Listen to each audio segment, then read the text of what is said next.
Boa noite, seu Luiz! E aí, professor, boa noite, tudo bom? Como é que o senhor tá? Professor, hoje tá mais normal, assim, pelo menos a primeira aqui tá mais normal. É bloco M257, questão 15. Vamos, professor. É. Em relação a essa questão aí, né, o transistor ele tá, tipo assim, muito saturado, né, porque tá muito próximo à tensão aí, e essa queda de tensão tá muito anormal, né, sobre o diodo Zener, e dando DZ1 aberto. Agora, a minha dúvida é assim, professor, porque não existe queda de tensão no R1. Como é que pode um negócio desse? Fica sem corrente, não era para ter alguma queda de tensão? Isso aqui está assim, tipo, me deixando... Então vamos lá. Aqui, você está dizendo que polarizou o transistor. Então, vamos pegar aqui, ó. Aqui nós temos a carga ligada na massa. Depois nós temos o transistor. Depois nós temos o coletor ligado no menos 20. Legal. Aqui nós temos a polarização que está ligada no menos 20. Joia. E um Zener ligado aqui da massa para cá. O Zener é de 10,4. Você conseguiu achar o defeito ou não? No caso, DZ1 aberto. Isso, essa aqui é aberto, maravilha. Mas a tua dúvida é, bom, menos 20, não há queda de tensão nesse resistor. Numa queda de tensão, tudo é muito relativo numa queda de tensão. Ele pode ser um valor relativamente baixo. E aí, quando a corrente para polarizar o transistor é mínima, praticamente eu não tenho queda de tensão. Você levantou uma lebre certa. Devia ter alguma queda de tensão para polarizar o transistor? Sim. Mas, dependendo de qual transistor usado aqui, ele pode ter ganho de 200 a 800. É muito ganho. Então, uma pequeníssima corrente iria gerar ali uma tensão de carga. Mas você tem razão quando indaga que devia ter alguma quedinha aqui no R1. Entendeu? Coloquei assim o desenho para ficar mais fácil de visualizar, né? Mas você é esperto. Fala, não tem que ter uma quedinha, professor. Se a corrente aqui for baixa, se a RL tiver um valor alto, aí eu vou precisar de pouquíssima corrente para criar queda de tensão. E aí esse resistor quase não tem queda de tensão sobre ele. Você tem que tomar um certo cuidado com os multímetros quando você vai fazer uma medição. Se eu tenho aqui, por exemplo, ó, 19 menos 19,6. E eu só estou vendo essas casas aqui, não estou vendo essa casa aqui, ele arredonda para menos 20. Entendeu? Então ainda nós temos essa decimal aí do multímetro que pode estar sendo arredondada. Então tomar um certo cuidado quando fala não tem queda de tensão. Sempre medir sobre o componente para ter certeza que não tem queda de tensão mesmo. Mas você levantou a lebre certa, teria que ter alguma quedinha de tensão. É isso mesmo. Tá certo. Tranquilo então, professor, agradeço. Porque realmente ficou aquela questão, né, no sentido de... Mas assim, até na prática, assim, é bom o senhor ter falado assim, essa questão, porque até na prática, de repente, a gente não tem uma queda de tensão e ficar em dúvida, né? E isso pode, como o senhor disse, né? O multímetro, ele realmente arredonda, e eu achar não tendo queda de tensão, quando na realidade é uma imprecisão do instrumento, né? Ponto, essa assim. Tá certo. Sim. Sim. Pronto, aí, professor, eu queria aproveitar, pode deixar aí mesmo, porque aí tem uma dúvida bem antiga que, assim, porque, assim, é em relação ao ganho, né?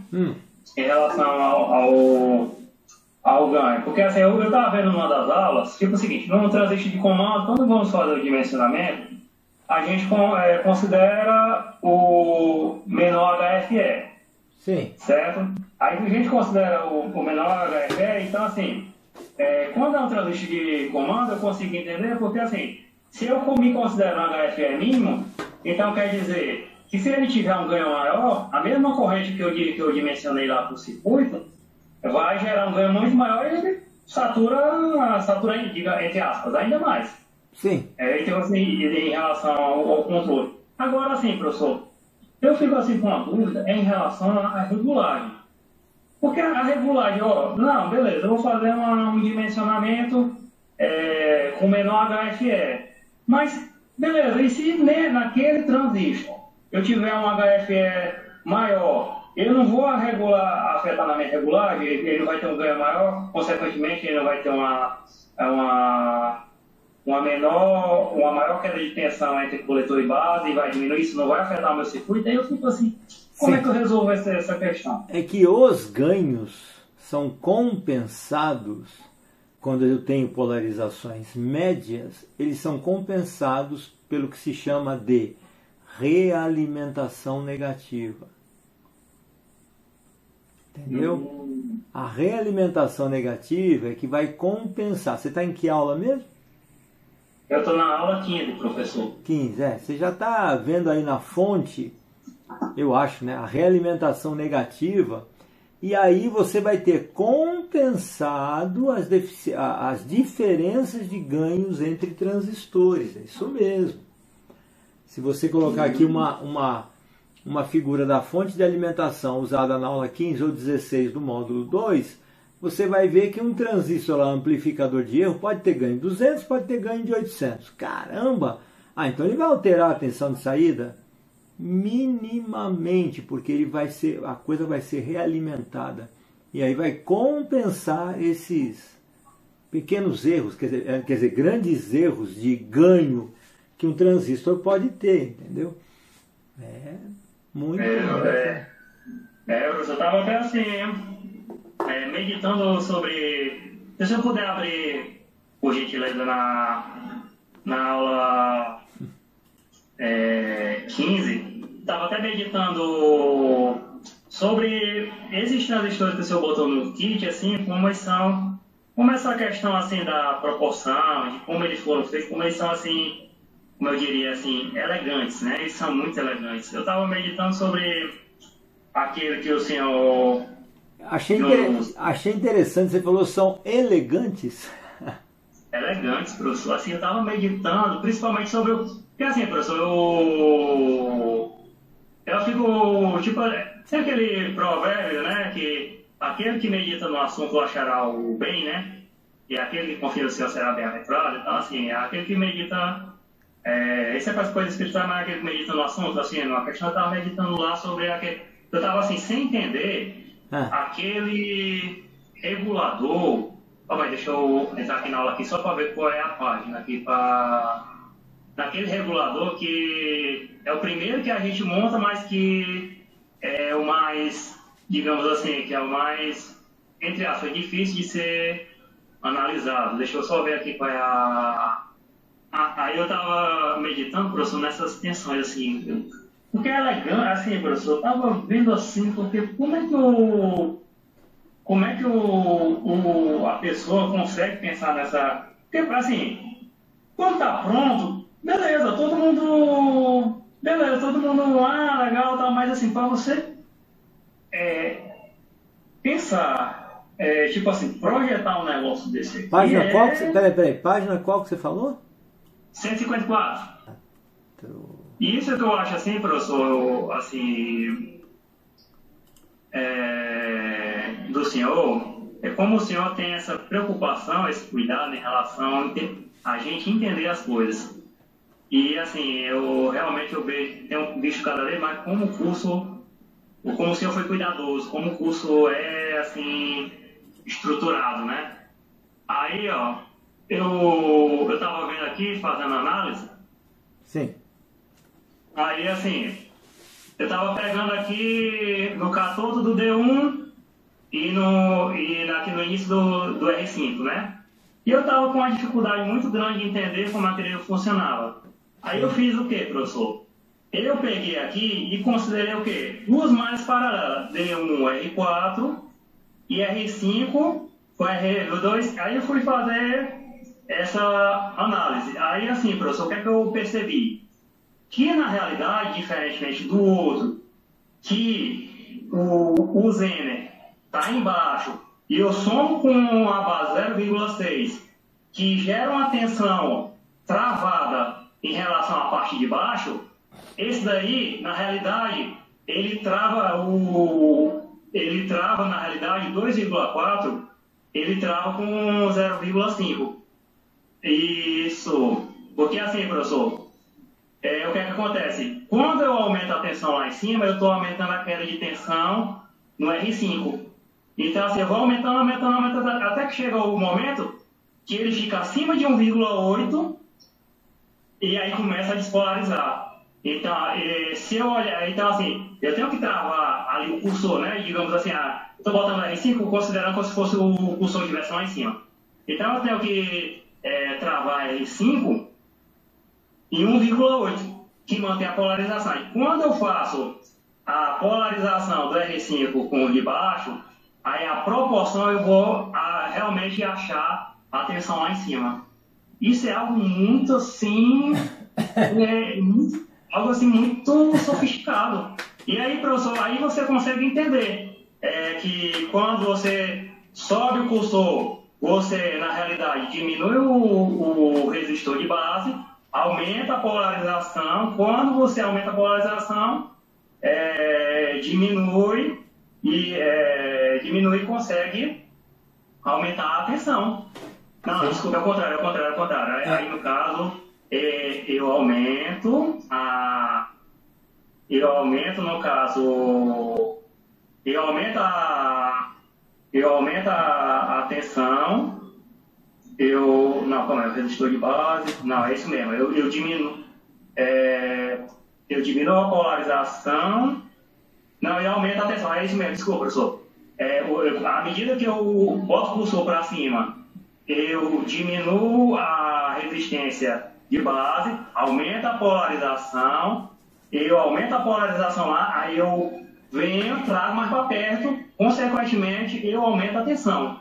Aí quando é lá embaixo, 2,4, quando é lá embaixo, eu vou aumentar justamente a resistência, diminuo a corrente, consequentemente eu vou despolarizar e diminuo a tensão. Só que no outro é o contrário. O outro, naquele outro que do outro kit, né? Isso. Que é justamente eu aumenta a polarização. Como eu subo para cima, eu levo para cima lá. Eu no caso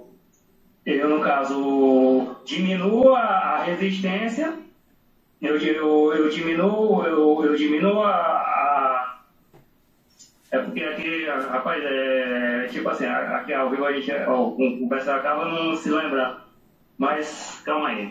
No outro, calma aí, é o DZ1 1,3. Ah, tá certo. Aí no outro eu uso, no caso, eu aumento o resistor eu subo, o resistor de despolarização aumenta e a polarização diminui. Quando eu subo, eu aumento, assim, é porque no caso despolariza o outro. Aí é por isso que quando eu boto para cima, ele despolariza o outro, eu diminuo a tensão. Tá, e quando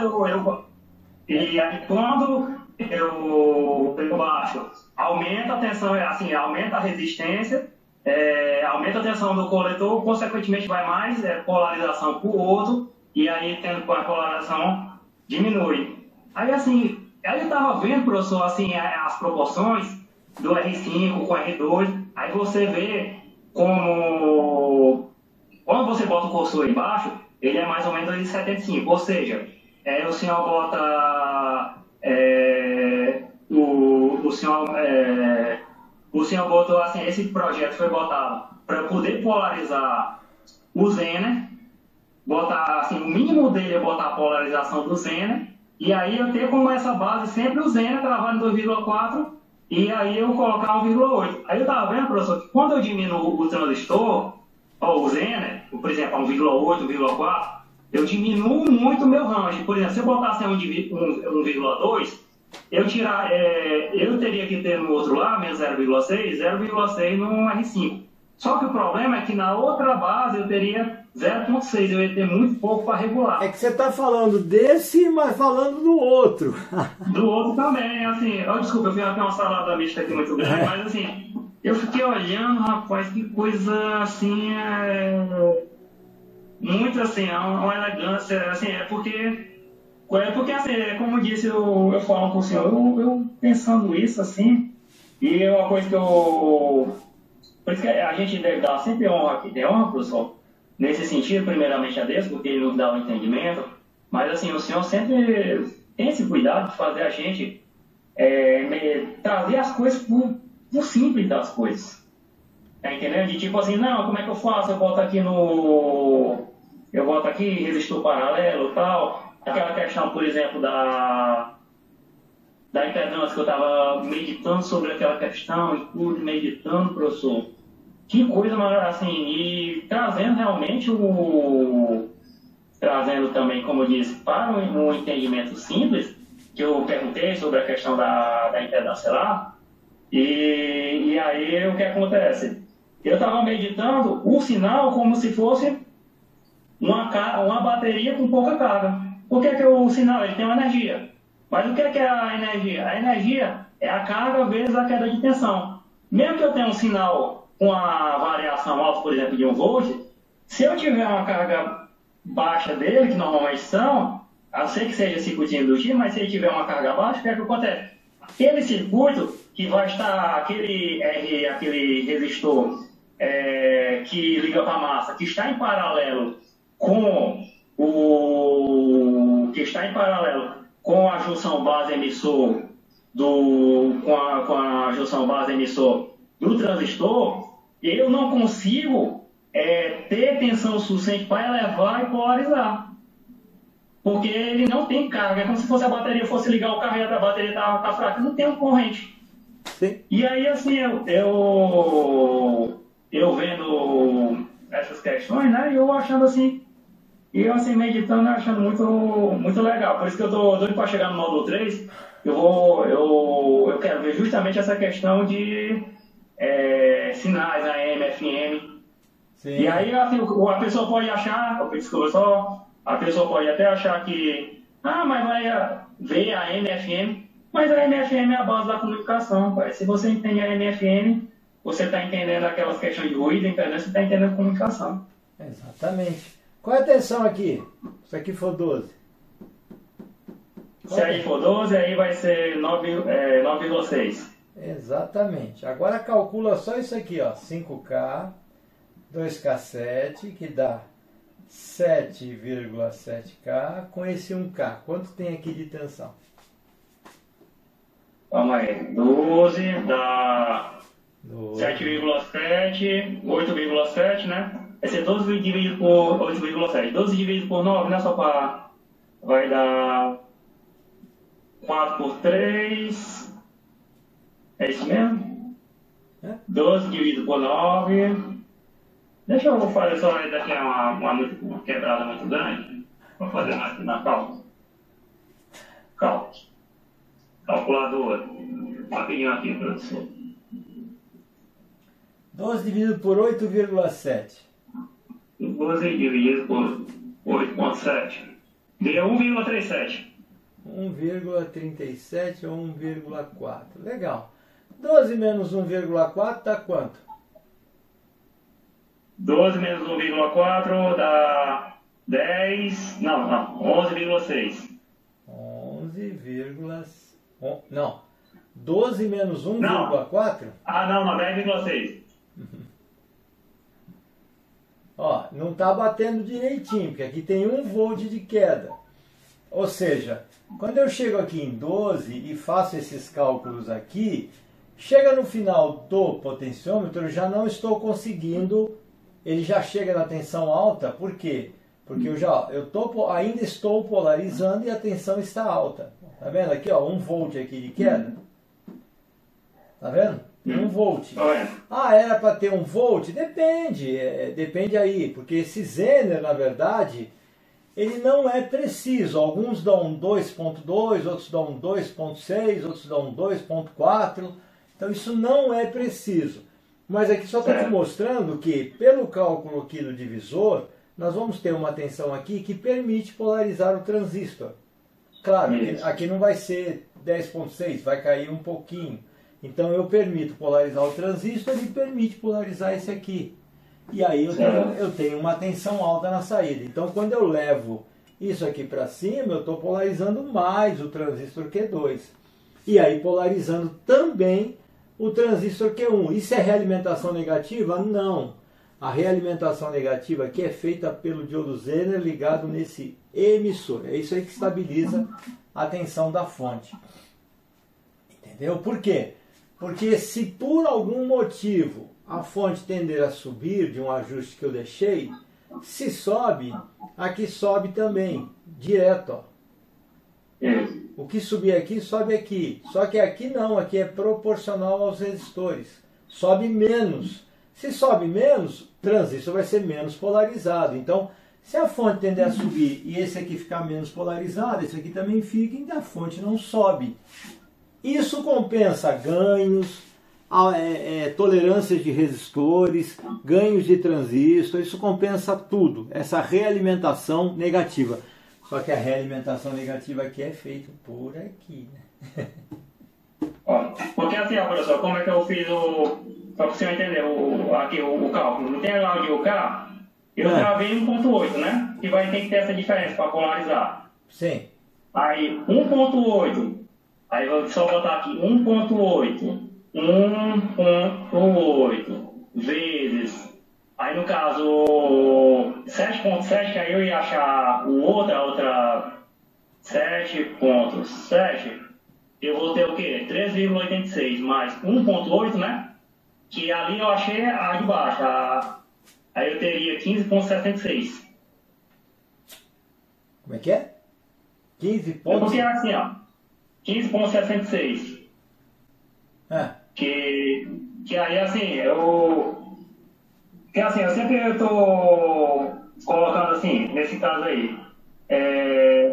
Porque é como o senhor disse, quanto mais ele sobe, ele aumenta menos proporcionalmente. Mas eu estava tomando como base, tipo o seguinte, por exemplo, o 9.6, tipo deixar ele com paralelo, ele com 5K e 2,7, só no sentido de comparação. E o 2,4 com 1,4. Aí assim, quando mais eu aumento a tensão, eu mais aumento a queda de tensão num K, né? Sim. Aí assim, só que quando mais eu aumento a tensão de um K e o 2,4 se mantém constante, nesse sentido da comparação dos dois, mais eu estou despolarizando o transistor. E qual é o limite? Quando você chega em 15, você fez as contas aí? O meu botou 15.66, mas aí no caso... Vamos ver se é isso. 15 dividido aqui por 8.7 dá quanto? 15 dividido por quanto? 8.7. 15 dividido por 8.7 dá 1,7240. 1,72. 1,72 volts. 15 menos 1,72 dá quanto?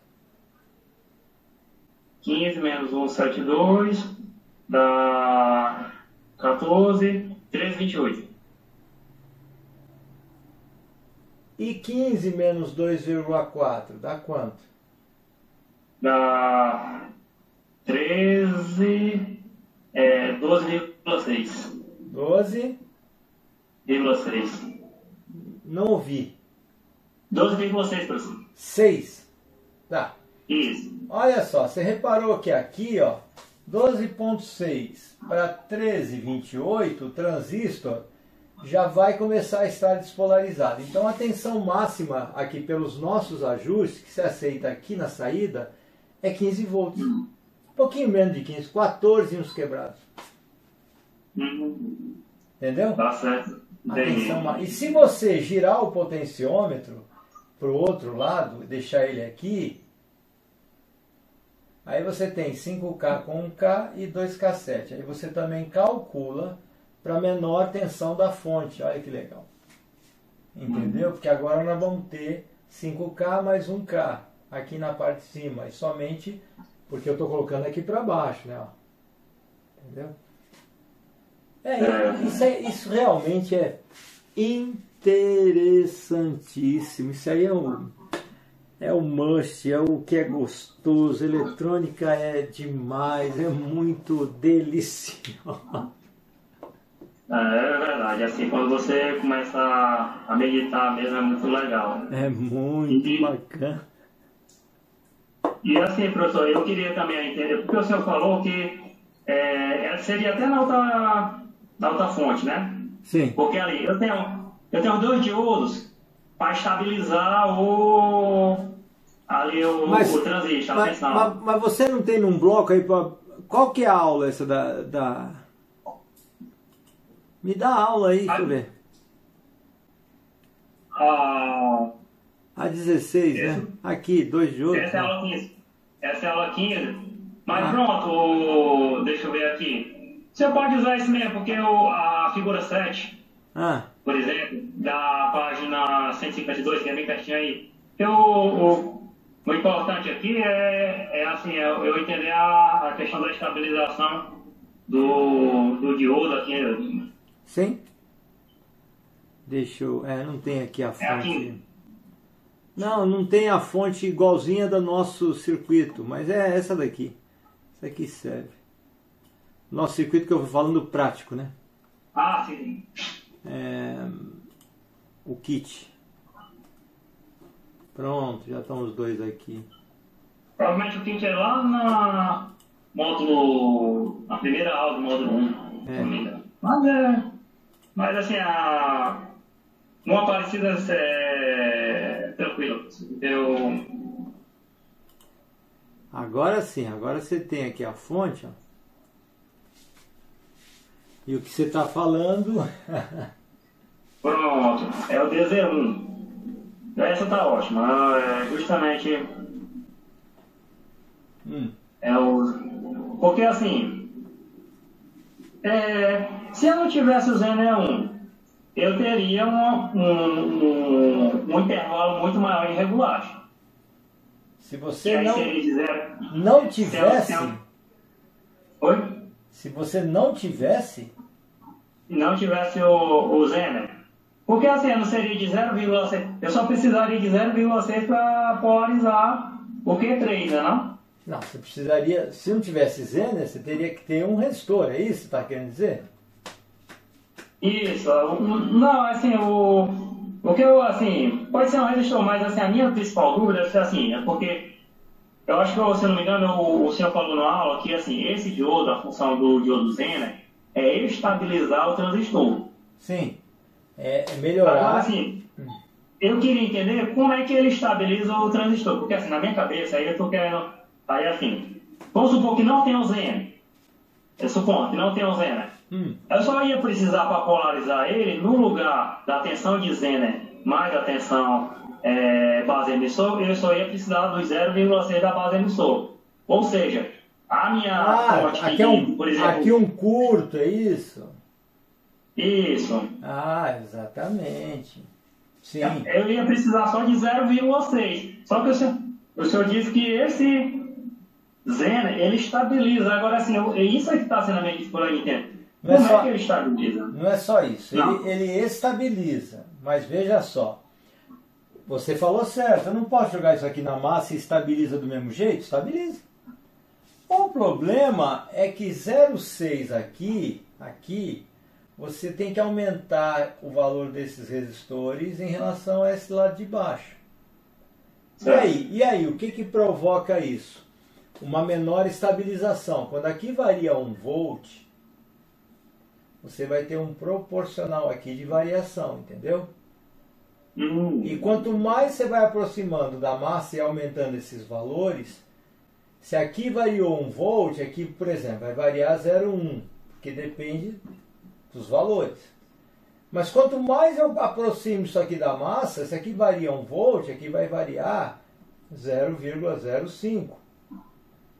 E quanto eu mais aumento essa referência aqui da base, 3, 4 volts, opa, eu começo a equilibrar os valores. Então uma variação aqui de 1 volt, aqui já vai dar quase 0,8 volts. Então eu vou ter uma relação de variação mais fácil de polarizar o transistor, mais ou menos o transistor. Colocando esse Zener, na verdade, ele cria um potencial intermediário estabilizado, tá entendendo? Um potencial acima da massa estabilizado. Aí essas relações entre esse lado de baixo e o lado de cima, elas ficam um pouco mais próximas, entendeu? E aí a proporção de variação aqui passa a ser ou 2, 3, 4 vezes menos do que aqui. Variou 1 volt, 2, 3, 4 vezes, aqui variou 0,3. Mas se eu colocar isso na massa e aqui colocar 0,6, vixe, eu tenho que aumentar esses valores. Aí uma variação de 1 volt aqui só vai dar 0,1, 0,05, vai dar uma variação bem pequena aqui. E aí eu não tenho um controle tão preciso, entendeu?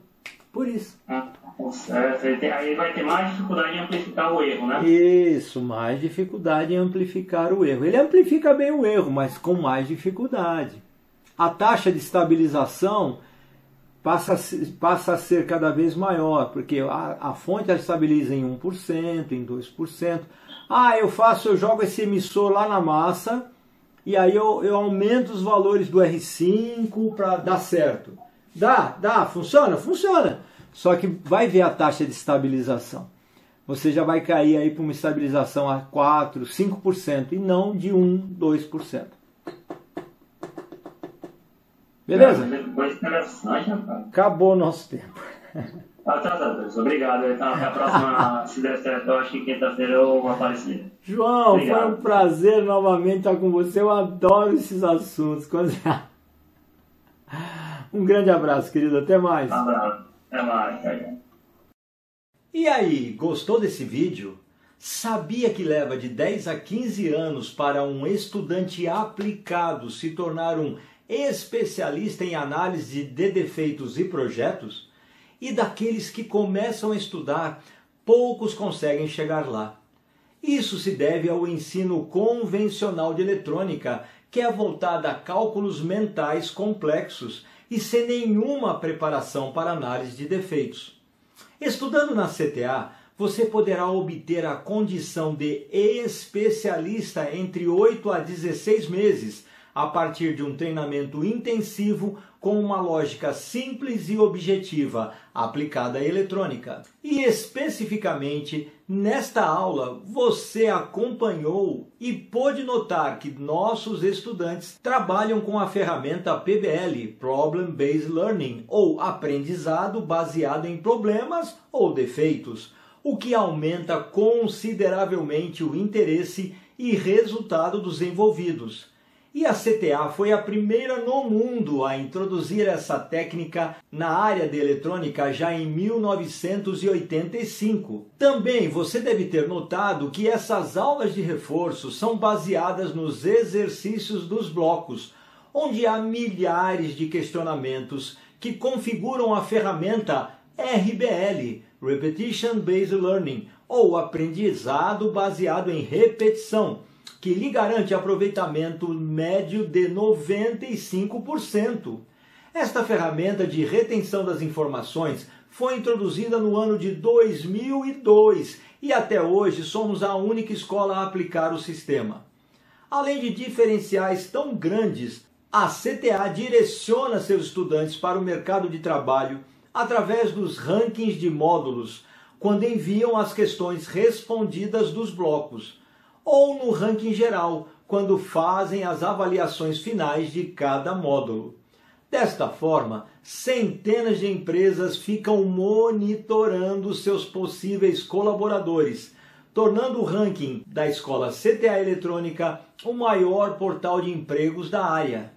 Mas caso o nosso estudante esteja longe dos maiores centros onde essas grandes empresas estão, ainda terá o programa Change to Success, onde a CTA intermedia o contato do estudante de grande performance que está em uma cidade pequena com uma empresa localizada em grandes centros. E se você já é empreendedor, os rankings te abrem novas perspectivas de negócios e parcerias, o que pode ampliar ainda mais sua área de atuação e promover ganhos ainda maiores. E já pensou estar preparado e ser um dos melhores nas Olimpíadas de Análise de Defeitos que ocorrem de 6 em 6 meses? Enfim, a CTA Eletrônica possui um ensino único no mundo e acessível a você em língua portuguesa. Então não perca mais tempo. Vem para a CTA Eletrônica, o ensino definitivo.